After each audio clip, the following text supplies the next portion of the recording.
Hello, it's your host, Todd Lewis, the Prize of Folly podcast. Don't forget to like, share, and subscribe and hit the notification bell. Don't forget to follow me on Twitter, Telegram, and Facebook. You can support me on Subscribestar, Locals, and Buy Me a Coffee, as well as Substack, where you can get both free and paid-for articles. So today's discussion is, I'm once again joined by Logos. Glad to have you here, Logos. Thanks. Good to be here. So we have Trump, Musk, and Doge. So what's this all about? This is partly birthed from a conversation I had with you, Logos, last week. A lot of people on the right are euphoric at Trump's win and euphoric at Musk's participation in this win. And I think that we have a pretty good idea of what they're going to do economically, especially Musk. And I think that's going to be grounds for serious concerns if not handled correctly. And we're here to sort of highlight and explain this because we don't think anybody else will. So the first point is there was a John Michael Greer tweet that I read, was it 2 weeks ago for the roundtable, where he said that, Musk's firing 80% of Twitter's staff was a sign of a collapse. The sort of bloated bureaucracy could just no longer be sustained at the level of energy consumption that the people were at. And it worked. Now he says, on a long enough time frame, collapse will be so bad that even entrepreneurship won't work, which I agree with. But in the short term, it does give people like Musk the upper hand. And a lot of conservatives and right wing people and Trump supporters were like, "Well, this is great. We're going to have Musk and other entrepreneurial type guys. I guess Peter Thiel, right in the Thiel bucks and all that. They're just going to slash all these woke DEI diversity hires and just have a more efficient system with the expectation that these guys will eventually be inserted into it." We also have now the advisory committee, the Department of Government Oversight, Doge, which Musk was behind that. So he's clearly working closely with Trump. And so if we see that this is how their administration is shaping up, Trump is probably going to pursue similar policies in the U.S. federal government to maybe not 80%, but drastic cuts. Now, the first question is, well, why didn't you do that last time? Part of it was there was a massive allergic reaction to Trump by the political class in the state. So and in fact, they just straight up lied to him. Like, for example, in Afghanistan, numerous times he thought they were going to withdraw, but they weren't. And then, of course, they eventually withdrew under Biden. So that's one partial explanation. Another partial explanation, I think, is what this election represents already, that we are in an advanced stage of collapse, and this bloated bureaucratic system just can't survive. So if the government is going to survive in any form into the future, it's going to have to drastically cut costs and become leaner and more efficient. The problem is, and this is both with regards to government jobs and private jobs, is where do these people go? Where do they go to work? First of all, we already, due to the free trade retardation of the 80s, 90s, and aughts, gave all of our factories to China, Mexico, and India. That was a great idea. So now they can't work here. We're also bringing in immigrants. That's also not a great idea. And we also have automation. So a combination of things like, of course, even in the aughts, we already had computer programs which could do, operated by one programmer could do what hundreds of people used to do before. But with AI programs and automation, it's going to be even more so. And that's why the government is leaning so much, and corporations are leaning so much into automation in the first place, to get ahead of this. There's also economic reasons, right? If you lower the workforce participation to zero and replace it with robots, you don't have to worry about strikes or salaries. So there's that too. While I don't know if we'll have robot trucks, we could still have robot factories like we do in Japan and China. So if you just throw these people out and don't give them a safety net, don't give them new jobs, you have a potential on your hand for a revolution, because these people, both in government and business, especially if it's politicized around culture war issues, are going to not take this lying down. Now, I'm not saying they'd win in such a struggle against the Trump presidency or whoever replaces Trump, but they could seriously speed up collapse if they're not handled correctly. Now, the old school Republican perspective is just let them eat cake. Who cares? Well, that would be a total catastrophe. That's what the Russians did in 1917. Didn't turn out too well. So the next thing you could do is have some sort of moderated program in the middle. But the question is then, is Trump and his campaign staff or presidency staff savvy or competent enough to do that? And these are all sorts of meta issue questions that we're going to dig into a little more detail. So I'll hand it off to you right now, Lucas. There was a lot there. Where do you want me to start? Well, whatever you think is the most pertinent. Okay, I guess to set the stage, I think people will be shocked if they haven't looked into this already, how massive an employer the U.S. military is. Most of the jobs are not combat jobs.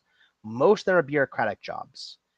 You have companies with massive HR and administrative departments. In public education, you have administrators just swelling the ranks to the point where it's actually conflicting with teachers' pay.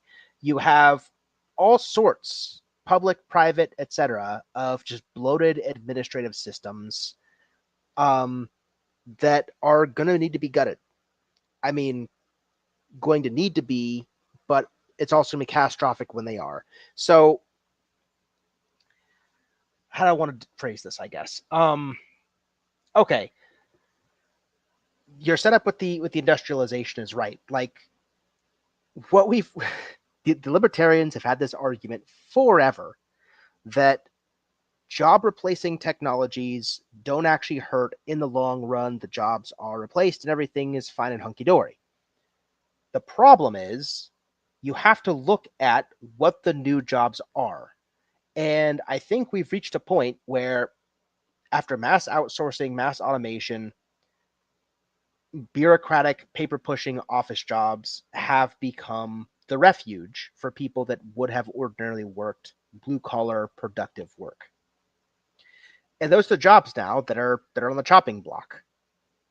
And so what I'm going to be really interested in when this finally does happen, and we do cut out all the inefficiency from all these corporations, I mean, I'm not going to be happy to see it in the sense of, my fellow human beings are going to have a really tough time for a while.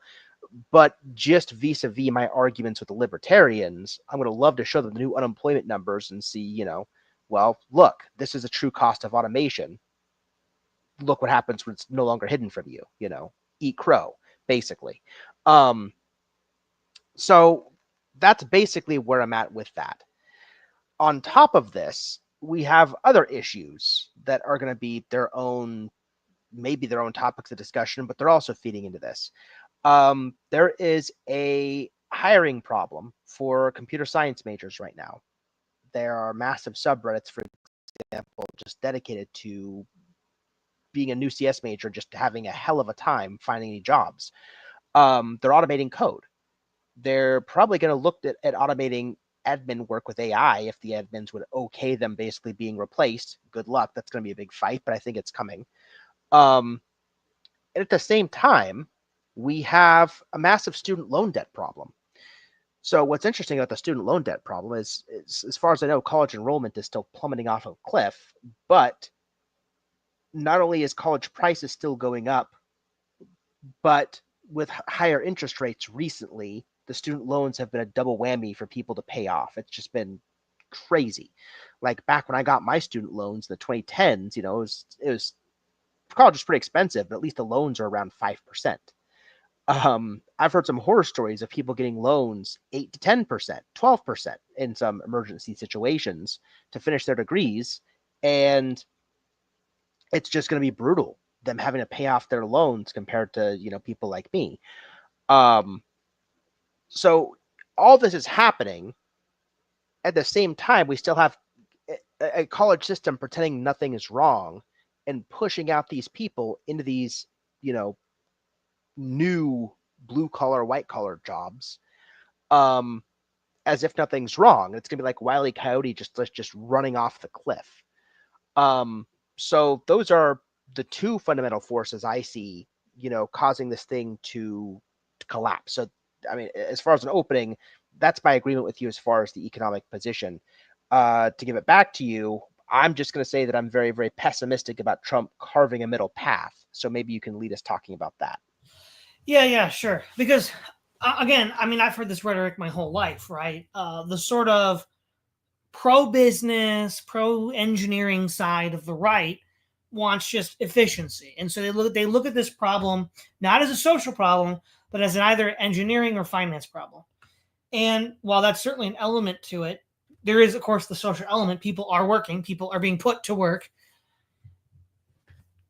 and we know this, right? Going back to when the culture war started back in the '60s, American conservatives are very bad at handling social problems, not just in the country at large, but even in their own communities. And so, if you just go full let them eat cake, French Revolution style, Marie Antoinette, like many would, I think you do run the risk of a revolutionary moment like we saw in Russia.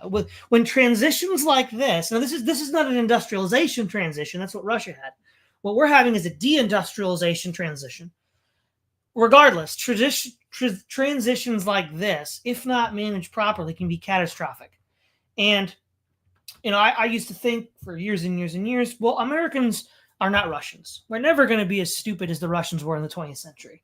We're not, of course, in the last 5 years, I kind of gave that up. But for most of my life, in the afterglow of the Cold War, I was like, come on, we're Americans. We're going to figure this out. Can-do mentality, problem solving. Somehow that all disappeared. I don't know where it went. It's like a alien race took over America or something. But okay, so that's the worst case scenario. Total revolutionary moment. Chaos worse than the George Floyd riots, if not open civil war. I mean, if the economic crisis gets this bad, that's why Russia had a revolution in the first place, or France in the 18th century.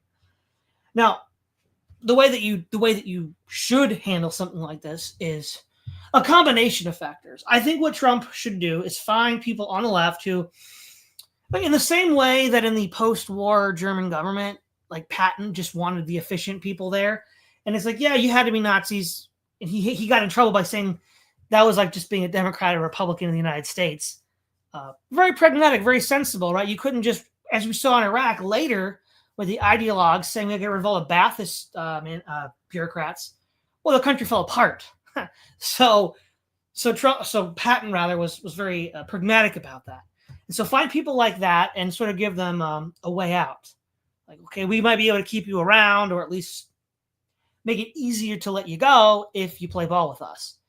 Also, figure out how to create jobs in the country for these people. But then the problem is we have automation, we have immigration, we have all these other processes that are making the labor situation. I mean, this would just be like a giant dump onto the labor market, which would just be a disaster. It's already bad enough.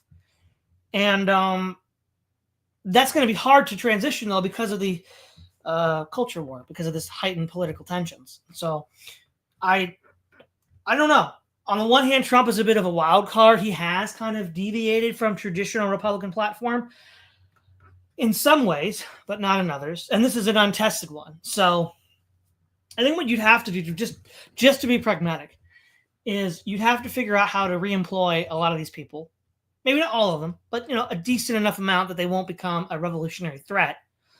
And then have some sort of, because even like someone like Hayek believed, or Henry Hazlitt believed, you had to have some sort of safety net to allow for these transitions to occur without too much upheaval.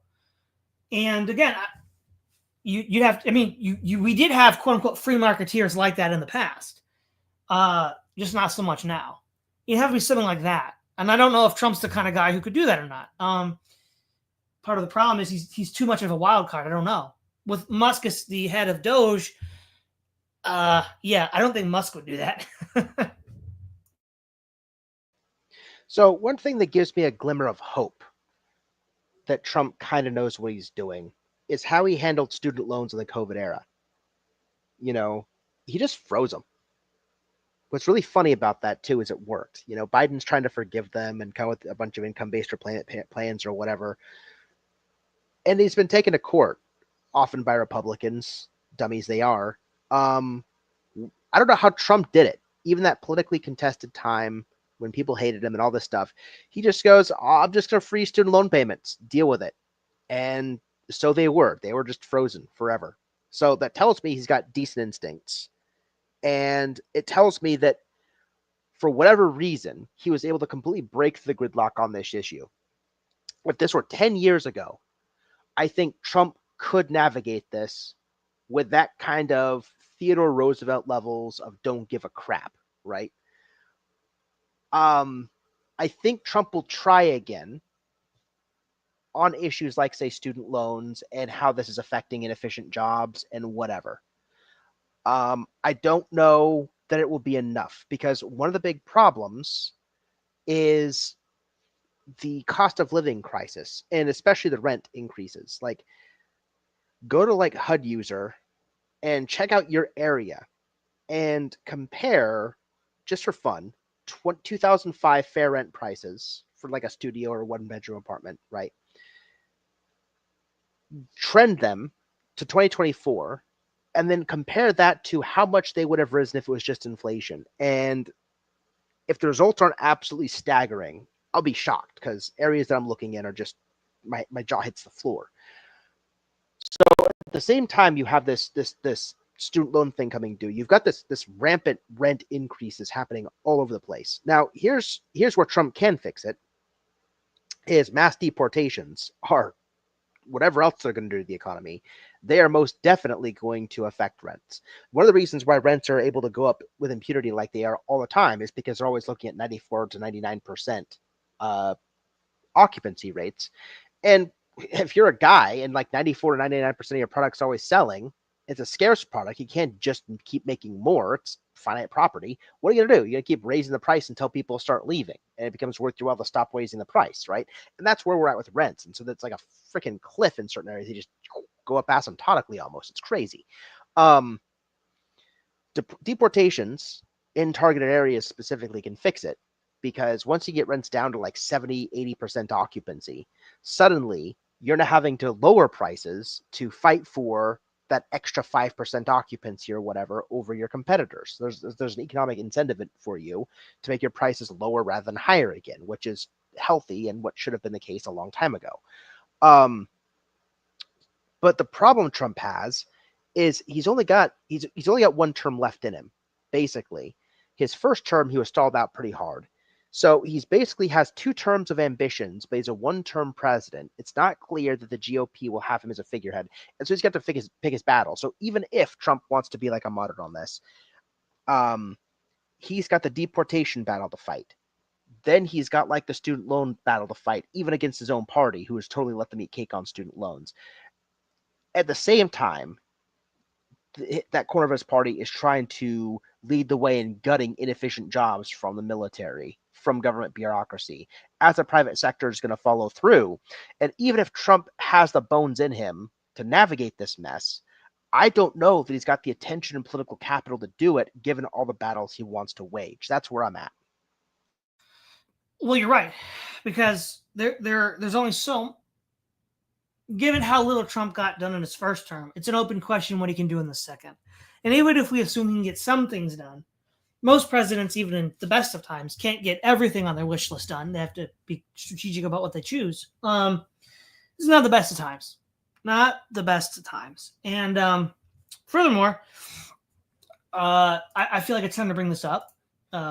Somebody in the chat brought this up, and in the text wall you had me read before the show, you brought this up. The global situation is going to affect all of this. Recently, Joe Biden allowed Ukraine to fire U.S. ATACMS missiles deep into Russia, which he had heretofore not allowed. Much speculation exists that this was to provoke a war with Russia before Trump could get into office, tying his hands. And, we've already seen issues with the Middle East, which actually we'll cover tomorrow. So I won't bring it up today. That'll be tomorrow's roundtable at 2. But, yeah, this is going to make it a lot harder. Like, if again, we don't know yet. Trump, the year isn't out yet, but we have to look at the possibility that Russia and NATO are at war before Trump gets into office. And that's going to cause all sorts of mess. Again, not saying it's going to happen, but I think we have to at least consider the possibility. Is there anything you want to add to that, Logos? Yeah, because the elephant in the room is our trade deficits and how much physical raw stuff we manufacture other places than here. If global war starts breaking out, you thought COVID was bad as far as bogging down our global infrastructure, right? That was just factories slowing down, less people working, you know, slowing the spread, blah, blah, blah, blah, blah. Imagine you've got countries on purpose aiming for other people's trade vessels to stop their economies from working, right? Think the Houthis in the Middle East on steroids. Think China sniping any ships going to the U.S. Like, you want to tariff us? Nah, we're at war backing Russia. So not only are we not going to trade with you, you got your tariffs, but we're going to start sniping any ships that will trade with you as you attempt to import steel so you can build factories and reindustrialize your economy. That's going to be absolutely nightmarish. So we're going to be cutting these inefficient bureaucratic jobs, potentially on the cusp of an economic shutdown where imports go through the roof. We don't have our infrastructure. Other countries will attempt to preempt us from building our infrastructure. I mean, I would say talk about bad timing, but I don't know when timing would be good for this, but this does seem exceptionally bad. Well, it's a perfect storm, right? And from Logos, you and I way back in 2017 had our 5-year prediction, which came true 3 years ago, and we both kind of agreed that none of these threads were giving yet, but they're probably all going to give at the same time, and so it really, really does look like that they're all going to give at the same time. And again, it's so suspicious that, like, literally 2 months before Trump gets in the White House, Biden allows Ukraine to cross a very important red line that heretofore he had not allowed them to cross, i.e. firing U.S. missiles deep into Russia. Because first of all, the targeting is done by Elon Musk satellites. That's partly how, in the beginning of the war, Putin was kind of upset about that. And as long as they weren't deep targets into Russia, I guess that wasn't too big of a deal, right? I've heard rumors that Russia might strike a Polish base with the missile, which would be a big escalation. There was one last year, but it looked like it was a mistake. It looked like it was a Ukrainian missile that was off target. But this one would be, the rumor is that Russia would launch it in retaliation for what's going on. As you already mentioned, the Houthis, they've really put the paint on the global economy by closing down the Red Sea. And who knows what China might end up doing, because China is the elephant in the room, or I should say the dragon in the room. And when the dragon, strikes, it's going to be bad for the U.S. and the global economy, because this is why, see, America lives in a bubble. The rest of the world and world countries can't do what America does. Because what America does is based on the fact that America has the world reserve currency, that America is the global economic and military hegemon. All of those things have been true since the end of World War II. None of these things can be taken for granted anymore. And the insane lunatics that run the U.S. government, the U.S. military-industrial complex, and the Fortune 500 companies think that it is. And it's like, well, this is a perfect storm. And I don't know if any president can survive this. Yeah, sounds like we agree. It's pretty bleak. But again, it is so. There's just something so rotten about the idea that, for the sake of just pure efficiency, you just throw people out and you don't care where they fall. Because let's just suspend the moral anger for the moment. That is going to cause a revolution. That always does. And when it does happen, the people that are running the country are always like, oh, we never saw this coming. Oh, really? You just throw everybody out of a job. Or when the Industrial Revolution started, you would close the land and kick them off their property. You didn't see that coming? Wow. What do you know? Yeah, it's ridiculous. And so this, because what I think has happened with Trump in this election, he's kind of triangulated a bit more. He seems to be a little less flamboyant, especially than he was in 2015, 16. And he seems to have triangulated more with what we could broadly call the Tea Party element of the Republican Party, right? They may not have been themselves Tea Partiers in 2008 to 2011, but they're downstream from that political lowercase r revolution. And he seems to want to reach across the aisle with some Dems, like JFK Jr. But is he going to have that kind of New Deal attitude? Because here's the thing: the reason why we didn't have a revolution in the United States in the 1930s is because FDR did a lot of things. He gave people jobs to do. That was, the TVA and all these other work projects. And they weren't just make work projects. They were building infrastructure, power plants, dams, roads. He had a generous welfare program. And so that economic slump was managed, in a way that I just don't see anybody today being willing to do. And revolution aside, I know I harp on the student debt aspect of this, but I don't think people are talking about the right things. Or let's put it this way. Some people on the left are talking about some of the right things. But as far as reaching a right-wing audience and talking about all the right things, I'm just not seeing it. And it's super important. Even if there's not immediately a revolution. Think about the financial collapse in 2008. What happened? You had a bunch of mortgages that basically became toxic assets because there was a cascade effect. You had basically financial institutions betting on both sides of mortgages, right? They'd sell people packages, but kind of hedge against them and bet against them to fail. And there's all sorts of derivative stuff going on. But also fundamentally is the fundamentals of the economy just weren't great. Housing prices were going up.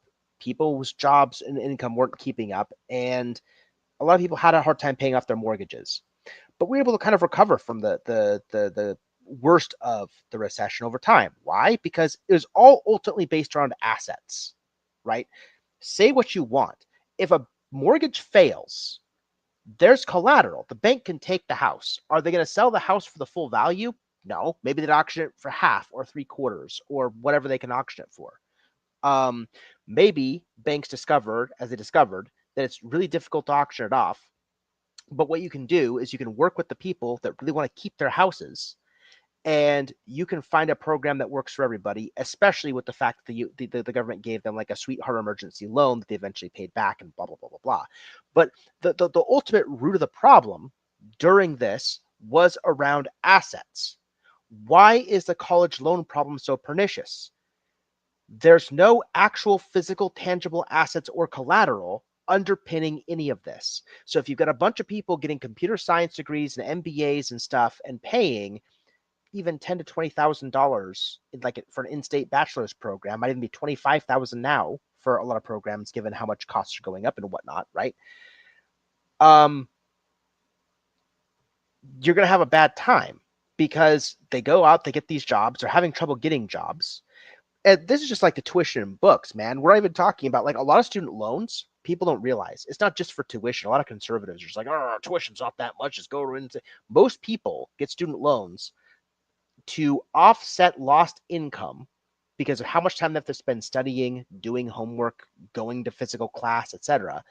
They don't spend those hours working, which means they need some way to subsidize their rent, basically. And that's what a lot of student loans are meant to do.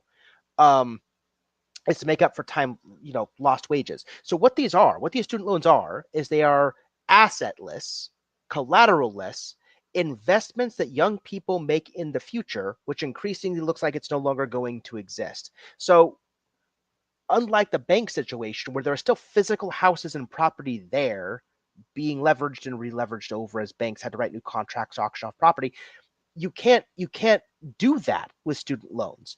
You've just saddled these kids with this debt. They have no assets to sell to try to pay off the loan or collateralize or anything. They're stuck with it. At the same time, these rents are going up. You can't discharge this debt in bankruptcy. It's not going to go anywhere. Period. It's staying there. So once the future falls out from under this generation, once it finally does, there is no financial institution they can fall back on to save them. Congress seems unwilling to act. The courts have frozen any ways for the executive to try to like act and alleviate problems. And so I talk about this way too much. I get it. This is like my pet thing. But it is such a unique dimension to all of this collapse that it can't be ignored. So there's my rant on that. Yeah.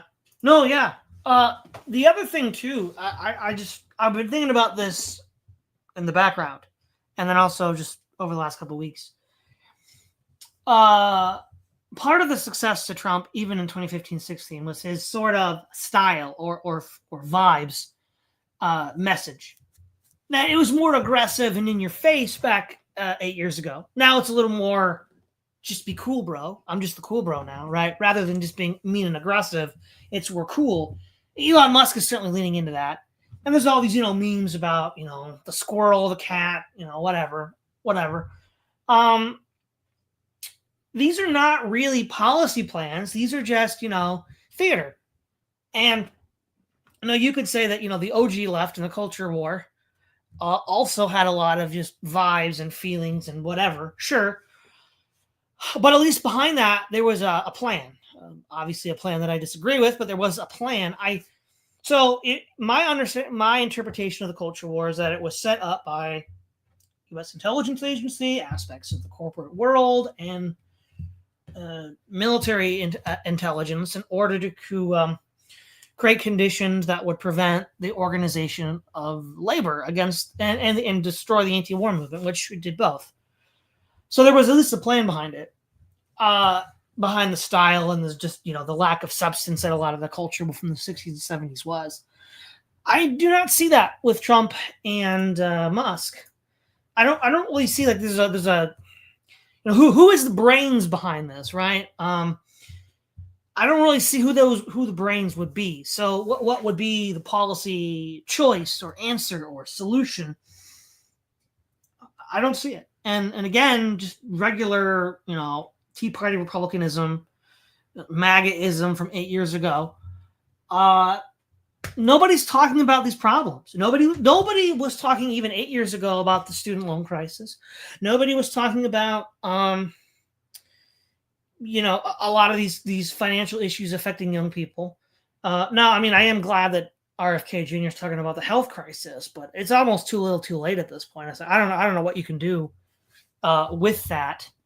That should have happened 8, 10, 20 years ago. But and on top of it, now we have a much more hostile global situation.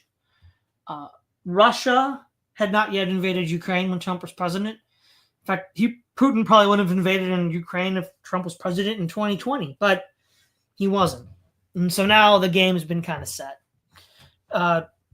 I don't really think Trump's going to do too many.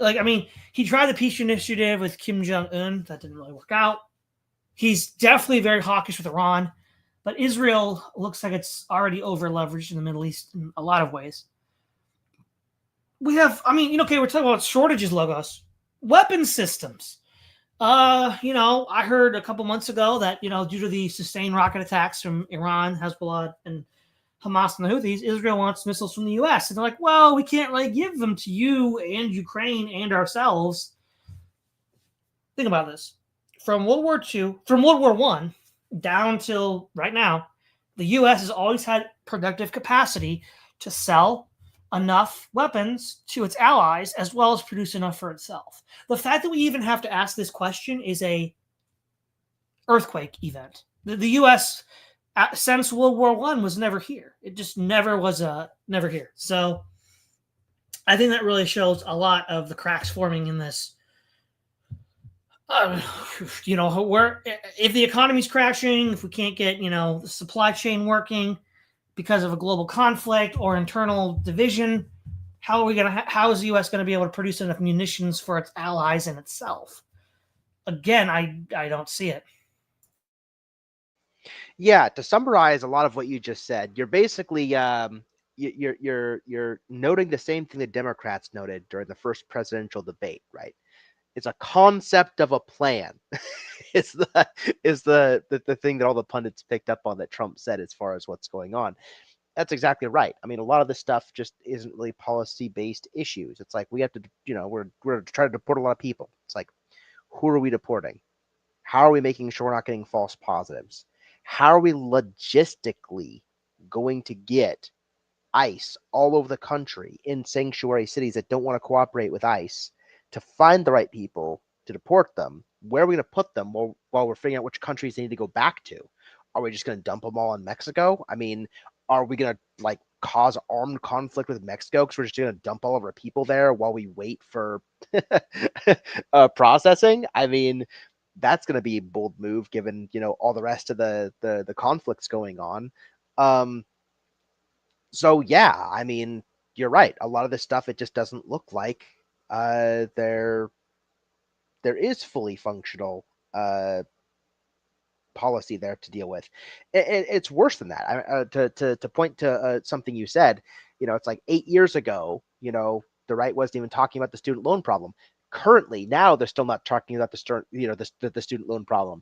Most of the right-wing pundits just say, well, you took out the debt, you pay it back, right?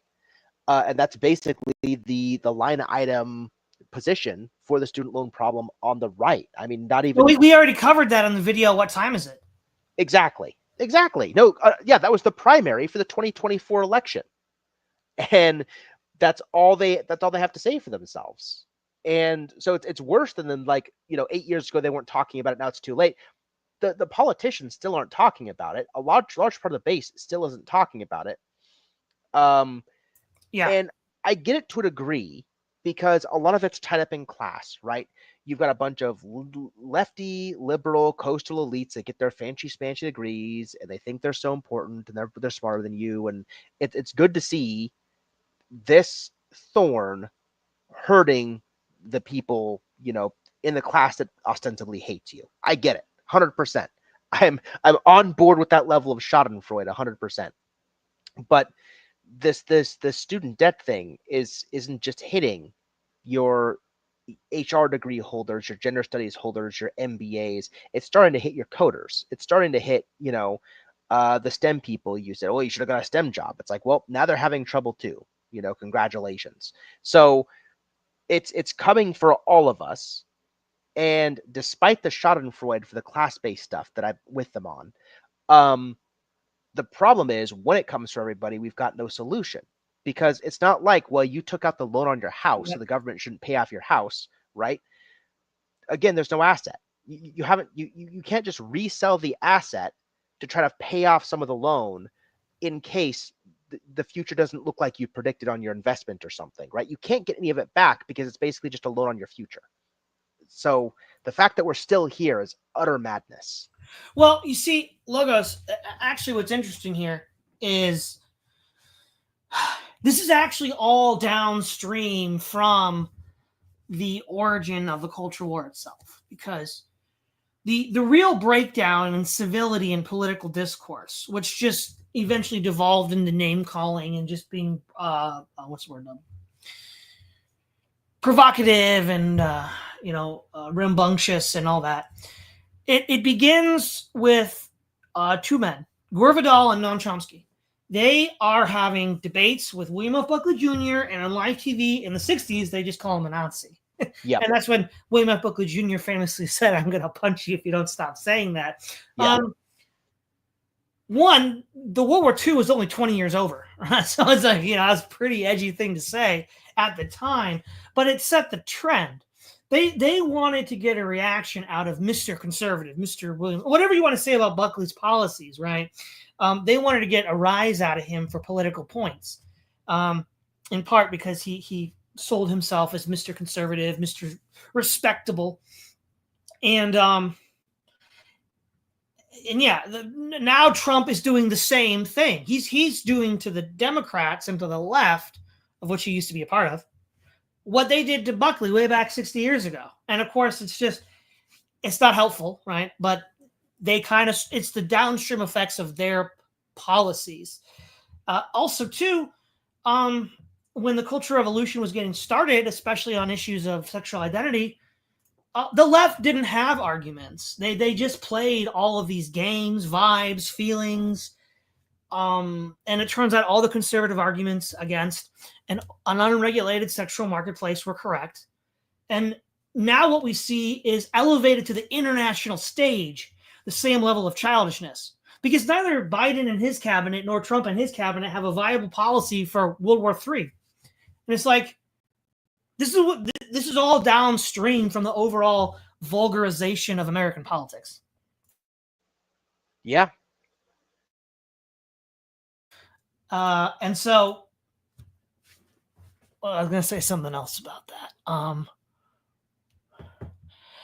Part of the problem, Logos, is when you want to hide all of your cloak and dagger stuff and all of your wealth and all of your corruption, you need to like create a simulation, right? A simulacra. Baudrillard had, so I talk about Baudrillard all the time on this channel.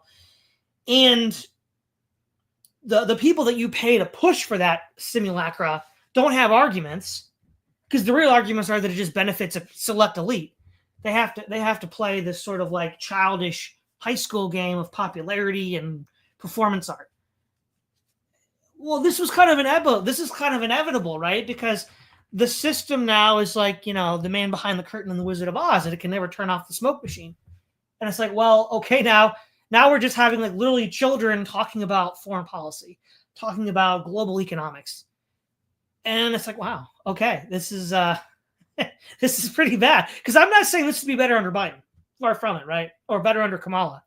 But I'm just saying, though, that this is not the win people on the right or even centrists who voted for Trump think it is. Oh, yeah, definitely.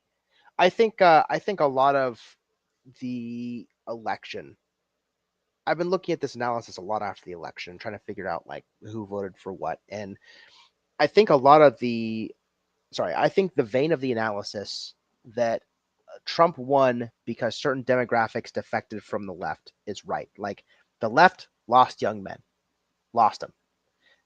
I don't even think the young men that voted for Trump expect coherent policy positions out of him. I don't even know that those young men were necessarily like opposed to the policies the left were putting forward. So people were just like squawking all over Reddit. Oh, but she had plans, home ownership subsidization and blah, blah, blah, blah, blah, and cracking down on price gouging and whatever. It's like, if you talk to the young guy about that, and if it came from Trump, they'd probably love it. But a lot of this election was based on vibes, period. Like so many young people, especially young guys, and we talked about this a little bit before the stream. They've basically had it with a feminist culture war that happened 1 to 2 generations ago, but is being litigated as if they're the perpetrators or winners or oppressors of that generations old feminist war. But statistically speaking, they're not doing that great compared to women. They're not graduating college at the same rates, which might be a blessing in disguise given the student loan thing. So we'll see how that plays out in the next few years. But their current earning potential is lower.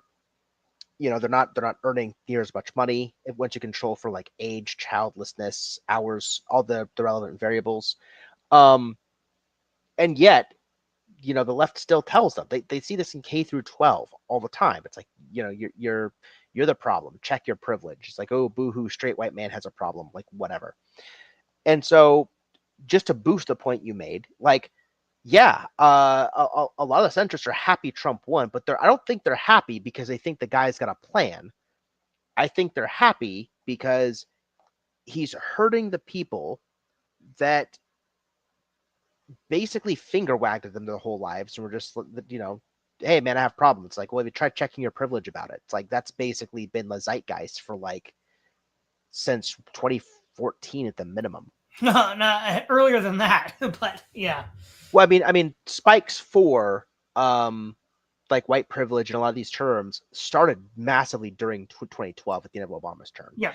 It took a while for those things to trickle from, far academia into bread and butter K through 12 social justice and FBL curricula. Yeah. So I'm giving it a couple of years lag. But yeah, it really did start in at least, 2011, 2012. But I think it really took form to the degree these young men would recognize it and rebel against it starting about 2014, 2015. Yeah. Yeah, and this is kind of the point. The fracturing of the Democratic alliance, which was an unsustainable alliance in the first place, based on conflicting interest groups united against well, again, united against these white men that are not actually the ones with power right now. So, and as that becomes increasingly clear, the other groups are going to start, gunning for each other, as Jared Taylor predicted. But all of this, though, all of this whole feels vibe, going back to the '60s, all of this goes back to my favorite pet peeve: how STEM gutted education. We don't teach classical education anymore. Nobody learns logic. Nobody learns how to think. Nobody learns how to read. You expect to run a country, a global economy, and a global military network with people that can't read or write or think? What kind of insane madman thinks you could do that? The British Empire in its heyday, where did all of the guys that ran the empire go? They went to the elite schools like Eton and Oxford and Cambridge. And who do they read? They read the Romans and they read the Greeks, and they thought, well, how do we do that now? And it worked for hundreds of years. It worked for a long time. And if that's what you want to do, those are the guys you want to read, and those are the guys you're going to want to imitate. In America, this war on intellect, this war on thought, this war on reason, ostensibly under the guise of reason, Magic Science Man is, rationalism. This is all downstream from that, and these are the chickens coming home to roost. I agree in part. I disagree in part. So the part I disagree with is I think there are still a lot of people getting those kinds of educations, and I think those people are traditionally the kind of experts tasked with running the economy. So here's the problem. The problem is subreption. Basically, some of their core readings they would have done were very, very how can I maximize gains for my society focused kinds of readings. But what's happened is post-colonialism, you have a lot of guilt that Western countries have had for their success and often exploitation of other countries. And that has basically infiltrating the reading list alongside some of the classics at these top institutions. And so you have people that still know logic, still know higher math, still know their history and philosophy and tactics and whatever. The problem is the values aren't aligning, right? So when they go up there and they say, "How do we manage a global economy?" Now they're not saying, "How do we manage a global economy in a way that works for Americans that gave me this opportunity to go to this elite institution and do all this stuff?" They're saying, "How do we manage this global economy in a way that benefits the world, because America needs to apologize for all the stuff that we did, during our founding decades and beyond. Like the West needs to apologize for its colonial history. And so how do we manage global trade in a way that lifts up other countries over our own country?" And I think that's really hard to untangle because you do have malice. There have been some degradations in standards. I can't disagree with you about that. At the very, very top echelons, I don't know how drastic those are. And it's being conflated with malice against basically the country. Our success is a bad thing, basically. And so when you have that value tying stuff together, it's hard to know where one ends and where the other one begins. Right. I'll just briefly say that I don't know if you've read The Closing of the American Mind by Alan Bloom, which was, I think, published in the late 80s. And he was referring to the state of the college and the university in the 60s. They were already gutting these studies. And I think it's probably a lot worse now than when Alan Bloom wrote about it. And it was this kind of like atavism you're talking about from the 60s generation. But there's an overall, well, there's two problems, right? There's the anti-intellectualism of America in general, which is fueled by the education system, which is absolute garbage. But the other problem is science, right? The sort of like the joke that science is rational because it allows us to find hacks for the moral hazards of our physical appetites. like, well, no, that's not reason. That's by definition, the opposite of the use of reason. Any philosopher would have told you this. Whether they were pagan, Jewish, Christian, or Muslim. And it's like using reason to undermine itself.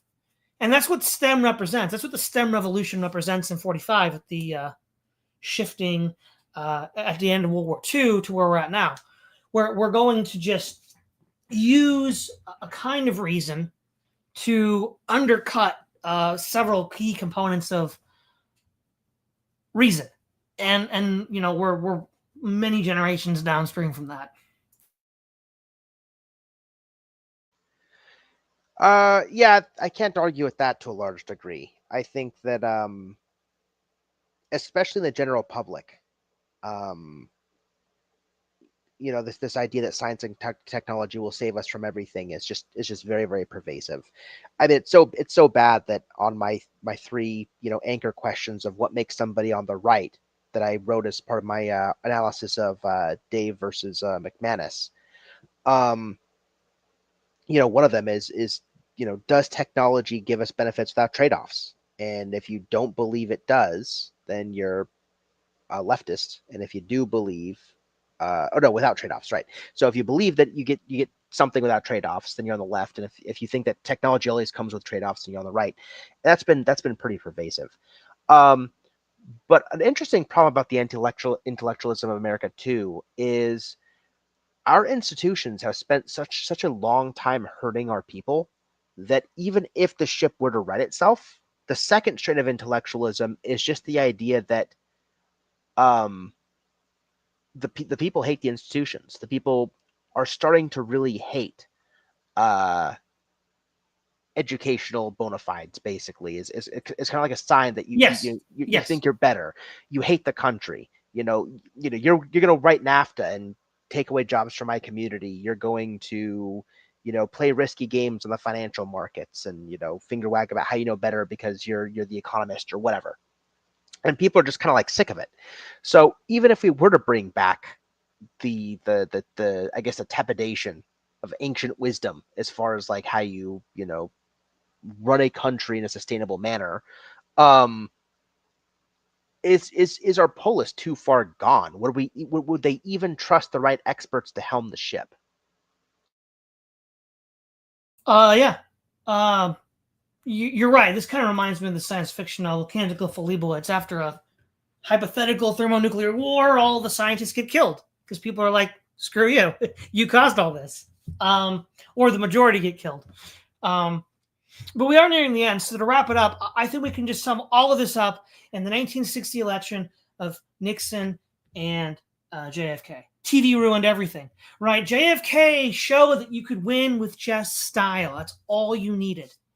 Because the people that were old timers and listened to it on the radio thought Nixon won. But the people that watched it on TV thought JFK won. The TV literally just killed politics because now it showed us that all you needed was style. And for a while, the left had a monopoly on style, but now they're losing it. I'll close by piggybacking on this. I think TV's dead. It's not enough to be stylish, say your sound bites on the debate stage and whatever. Increasing polling is showing that people just don't even care about debates. If they tune in, either A, their minds aren't changed, or B, they're still undecided, or C, they just tuned in to see their guy, get zingers on the other guy. They don't really, they're not in it for the substance. Now, what is doing a lot of work increasingly is like long form podcasts, like Trump going on Joe Rogan was massive. And that's not something that you can just style your way out of. It's not enough to wear some makeup and look good with lighting and say your clever sound bites and be done. Trump was on there, I think, for like 4.5 hours. That's grueling compared to, the standard that TV set. And he didn't just go on Rogan. Trump went on tons. He did a whole circuit. I didn't even know this. He did like a whole circuit of a bunch of top podcasts that like bros watch. And he just put himself through the gauntlet. If I add up all the content, I wouldn't be surprised. It was like 16 hours of like total, just like long form interviews. That's killing TV. People are tuning out to TV. TV's dead. And so long form is going to be king. And I think something the left of is afraid of about that, and I think they're right to be afraid of about that, is it's not just about style and sound bites anymore. It's about stream of consciousness narrative setting. Oh yeah, the left is terrible at that. All the great podcasters are on the right now. It's true, yeah, because the left, I've been watching so many leftist shows trying to see their analysis of the election, and they just can't help themselves but just go into like moral finger wagging harpy mode. It's one thing to listen to like a 10-minute clip. I could not imagine listening to a 3-hour podcast of that kind of tone. I would end with such a headache by like, within the 40-minute mark. I just, no more, I can't do it. I don't know what it is about the current left, the current right, they can do this, but all this to say is, TV killed the old substance. And now in a different way, the long form setting the vibes is going to kill TV in the same way, in a really interesting way. So, no, yeah, that's a good final thought. So, this is Todd Lewis, the Praise of Folly podcast, signing off.